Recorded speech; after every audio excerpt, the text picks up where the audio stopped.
Do you like blowing stuff up?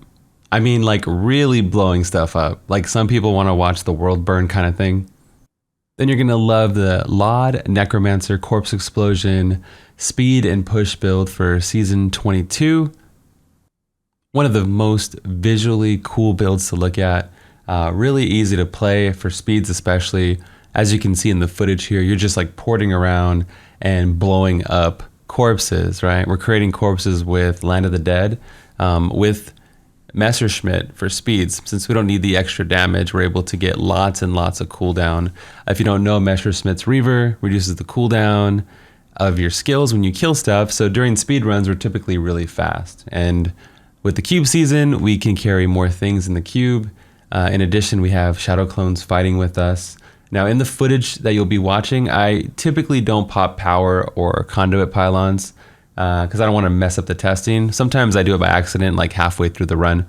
But yeah, typically I try to avoid that stuff. Again, we're testing with less than 10k main stat, 800 Paragon, and less than 100 gem levels. With this build, yeah, we're even using Ingeam for like blood rushes so you can keep up with your group mates, also using stewards. It's a lawn build, so we get all the goodies and you can mix and match things pretty much however you would like. So with the speed build, as you can see, there's really no downtime because we're killing so much and so fast. With the push build, there is a little downtime. I will show it in the GR demo later on in the video. So let's go ahead and crack into the build and everything. So what's new, Blood? Why are we talking about this? It's not the Hadrig, right? This is a lawn build. If you don't know, you get the lawn gem on your 2nd to 4th gem every single season. So yeah, what's new? Why are we playing this? Well, this season we get the 4th cube slot and we're able to mix and match things. So this build is stronger than it's ever been. I guess every build is kind of stronger than it's ever been before. So this is the speed GR build that you just saw. We're able to slot in Trigul's Fang for more damage, still get our cooldown with Messer, all that good stuff. And then with the push build, we're able to use Relena's. So it's huge damage increase. Basically with the push build, I'm gonna show this build later in the video, right? With the push build, you're getting a whole nother weapon. All the Necro builds get a considerable boost because they could just slot in that 4 slot. So this build kind of fell under the radar, and that's one reason why I'm covering it. It's super fun, just like Frenzy was hella fun for me. And you know, Poison Scythe was the star last patch, and maybe not a lot of people heard about this, or they didn't see my old video, or yeah, maybe this fell through the cracks. So hopefully you guys like this build. These videos do take a lot of time to get out, so I would always appreciate likes on the video. And we have been getting a lot of likes, and I just want to thank you guys, each and every one of you. I really appreciate it. There's timestamps and chapters down below. You can easily switch in and out with and find everything really easily. All right, let's talk about build power. That's great. You know, it's flashy. Like, what can I do with this build, Blood? Like, what is it capable of? So with the parameters here on the screen, we did a 110 on stream today. Really easy, actually. And we're going to demo it here in the video. So it's really powerful like Frenzy did. It kind of manhandled the 110 even easier, so to speak. And so you're looking at like a baseline with 800 Paragon, 100 gem levels or less. A baseline from like 110 to 120 again, depending on a god map and pylons and with the shadow clone support in season 22 and all that stuff. If you're watching this in a future season, just always check my website for the latest and greatest, bloodshed.com. I have over 100 builds on there. If you throw the book at it and you get like 2k Paragon or 2 to 5k Paragon and, you know, 120 to 150 augments and everything like that, I mean, you're looking at like 140 territory build. It's really, really powerful, and it's really rift dependent too. So if you get like a god double open map rift, I mean, really the sky's the limit because it does so much AoE. And in season 22, if the Shadow Clone's killing the Rift Guardian for you, which we have pretty good Rift Guardian potential, but if the Shadow Clone kills a Rift Guardian for you, well, you have one of the best AoE builds, and now you don't even have to worry about the RGK. You know, you can drop like Stricken on your character and maybe carry more damage or like cooldown or whatever. So there's a lot of options here to play. As of right now, the Shadow Clone damage is kind of not confirmed. Right now, they're really strong for Necro, up to about a GR 120 to 125 or so, and then they fall off pretty hard. For your T16 GR80 speeds, you're looking at like 2-minute runs. It's a Ingeam based build, So just keep that in mind. You're going to be going from elite pack to elite pack. But as you can see in the footage in the beginning, I was tapping Corpse Explosion in between to reduce the cooldown with Messerschmitt. So even though I Blood Rush, tap Corpse Explosion, kill pack, and then repeat. And yeah, you're about like a 2-minute speed build. In an open map, you can get like a 1.5 minute clears because there's so much density. For group potential, it's really unconfirmed. I would imagine you would be good in like 100 to 109 speeds in any kind of comp. But after that, I don't know how it would work and all that stuff. But I could definitely see you running these, like just helping wave clear in like lower speed comps. But you would have to probably make your own group because it's not proven. Like nobody's looking for a Corpse Explosion Necromancer. It's just not even really known, right? All right, now one of my favorite parts of the video is yo Blood. How do I play this damn thing, right? So I'm gonna go do a live demo here now of a 110, just like I did earlier on stream today. The speed build is easy. You just kind of smash all your keys and kill everything and dash around. You're good, right? It's easy. The push build, on the other hand, you want to pop all your cooldowns in physical cycle. That way, by the time poison hits, like right now, you get your super powered up, right? It's a poison based build. Since it's a poison based build, we're using nayers here. You get 100% damage increase for each poison stack. So all you do is spam all your abilities one time while holding down Corpse Explosion. It's really easy. It seems like you have to keep up all these abilities, but you literally just like jump in, mash everything once, and hold down Corpse Explosion. You can see I have 5 stacks already. You just like, right? And then you don't have to smash them all constantly. It's just one time. And then whenever Bone Armor's up, you can cast it again to stun the mobs and proc Crispins, right? If you're starting to die a lot when you jump in the middle with COE, you can lower your damage by 100%, drop Land of the Dead Plague Land and go to Land of the Dead Frozen Lands. Then they'll be CC'd and you don't have to worry about getting killed. That might help you out. So I'm gonna attempt this 110. I hope I don't get impalers or anything crazy. And I'm gonna try to walk you through my thought process. Although I do have a confession to make. This is a 2-minute cooldown build. I'm sorry. Yeah, this is a 2-minute cooldown build. I know we hate 2-minute cooldown builds in Diablo 3. Is this a jug? This is a jug. Okay, so we're gonna skip it. We don't want to fight no jugs. Okay. It is a cooldown based build, so bear with me. But I think waiting 2 minutes for a fireworks show is okay. This is the only exception. Okay, normally I don't like it, but waiting 2 minutes for a fireworks show, it's a good payoff. So let's look for an appropriate mob for us to kill. I'm just keeping up bone armor, and you know I have dainties, so when I hit them with my scythe, I'm keeping up my damage reduction, and I'm not using molting, I'm using transfusion. So when I blood rush through the mobs, I get healing. And I can kind of showcase it with this guy. Wait, with these guys. A little bit of healing. Pop cooldown. This is not an elite, but it's an arcane mob. I might skip this too, but for the sake of the video, I'm gonna try to pull this off, okay? Remember, I'm gonna jump on top of him. In physical cycle, it looks like we're on physical cycle now, so I'm gonna have to bide time, but maybe it'll pull him out more away from the arcane beam, so maybe it paid off. It's poison now. We don't want to pop poison because we're going to waste our COE. We'll just keep kiting. I mean, typically I would kite to even more density because we only get this once every 2 minutes. But, okay, maybe I pull him down here.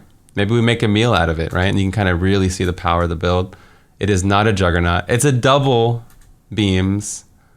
So, okay, this is not going to be the best. Let's see if I can pull this off here. They're together right now. This would be a great time for me to jump in and make it happen. I did it a little bit early on poison cycle, which is unfortunate, but maybe the damage will outweigh everything. Okay, I got crowd control. I'm holding down COE. We got 1 kill. The other dude left, so that's unfortunate that he just happened to dip out. But you can see, even not attacking when you're doing high level pushes, I was able to break even with the rift, like just like that, right? And if I had frozen lands, they would have been like grouped up perfectly. So, all right, here's my clear on the leaderboard from earlier. We did it a 110 and 942 with Corpse Explosion, right? You can actually see me on the leaderboard here on the PTR with no augments or anything like that. But I thought I would log out really quick and show you with Frozen Land since we keep talking about it, and that's where I would recommend you start anyway. I did it with all poison skills. It's a little bit more mastery level because you can die a lot and maybe get frustrated. 2 elites, you know? A lot of times you get 2. So here's one right here. It's a shielding mob. Shielding mobs are tougher because of their health. I'm gonna try to drag and look for more. If not, that's a lot of density actually. I might just be happy with this. I'm gonna avoid these charges here. And we don't really need to even be close to them. We're just waiting for our cooldown, you know? We can re-engage whenever we want. I can come down here and pop my health. And then I'm gonna re-engage as soon as I can get sights on him. Oh, he's coming to me. Okay. All right, buddy. Here we go. Popping everything. Hopefully I don't die and look silly on camera. We're about to hit Oh man, he really got murked. That was nice. Use the rest of our Land of the Dead for any kind of density we can get. We need all the progression. And you can see me pulling ahead, right? You can see us starting to pull ahead, even with waiting for the air quotes 2-minute cooldown. A lot of times when you're pushing, you're waiting for Wrath of Berserker, or I don't know, you're waiting for density and things like that. Here's another dude. Ghosts on me, ripping my heart out. Chargers coming, but you get it, right? The build's pretty powerful, but there is a nuance to it. All right, let's talk about the gear and stats, okay? I think this is really important, so I'm just gonna flash it on screen here in case the website goes down. Not only my site, but like Diablo fans, D3 Planner. It's been it gets overcrowded, overloaded during the early season, right? So I'm just gonna hover over everything. These are not the perfect stat priorities. Make sure you check, you know, the website of the build if it's up. You basically want cooldown everywhere. Everywhere. You don't need it everywhere, but ideally you'd want cooldown everywhere. I ran that today with 50% only, which is horrible. I probably want to be higher than that. The Orcs does help, but I don't like have it on the rings or anything. Like I'd rather do a non-primal ring with double crit cooldown or crit damage cooldown, right? So yeah, lots of cooldown everywhere if you can get it there. If you're doing like Paragon farming, which I might update my Paragon farming video for this, you could probably drop Relena's and go Messerschmitt, like with the speed build. That way you get more cooldowns up faster, and then it's just, you know, you're just constantly going from, you're killing everything, right? Just you have Land of the Dead up more often. You'll notice because it's a lawn build, we're really tanky. Like, I mean, you know, tanky for a Necromancer. We have Stone Gauntlets, Golem Pants, Aquila, Dainties, Unity. There's probably more. The Lawn Gem has tankiness built in. And ideally you'd have the skeletal shoulders so you can come back to life, right? But if you have a spender here somewhere, I was like thinking when I was playing the build earlier, so the build might change a little bit. If I add like some kind of poison spender to the build, then I can use Volition Shoulders and I won't be at full essence, at least when I'm traveling through the mobs, right? So if I put like a spear or something. So the build might change, but as of right now, this is what I'm rolling with. Always check the website because we have an ongoing tier list for every single class. And when you click on it, it'll bring you to like the LOD Corpse Explosion push build. And they're always changing, like things are always changing. You know, there's PTR versions of stuff. There's, you know, 4 cube slots. So just check the website for all the latest and greatest. I guess to wrap it up, my conclusion is a lot of you guys are gonna play Corpse Lance next season, right? The new Necro set, Masquerade of the Burning Carnival, is so hype. It's so strong. It's fast also. It's about the same speed as this for speed runs. And you're just, you're always throwing out spears, killing everything. We're gonna have a video of that in the future. So why not just hold on to whatever LOD items you get in case you get bored of it later on, like LOD Corpse Lance, right? Let's say you get bored of it, just hold on to the gear. You can have a little grocery list of items and maybe play it for fun. And right before you augment, you can make a decision on what you like more. Or maybe just to mix up your gameplay, you can throw in the speed build once in a while to keep it fresh for you. I know me personally, I'll run 1 or 2 different speed builds every season to keep things fresh. You know, you might enjoy one for speeds, or definitely the Bone Spear. What I call it, Corpse Lance? I'm sorry. Bone Spear is better for bounties for sure, since this is not the best bounty build. You could kind of jerry-rig it for bounties in a way, with Golem cooldown, because you can have the Golem up like every maybe 10 seconds or less. So you could actually make it for bounties, but I definitely recommend like the Bone Spear for bounties. And that goes the same with Poison Scythe. I'll probably do a Poison Scythe video before next season. Just save everything, and then that way you have options. That's one good thing about Necromancer right now.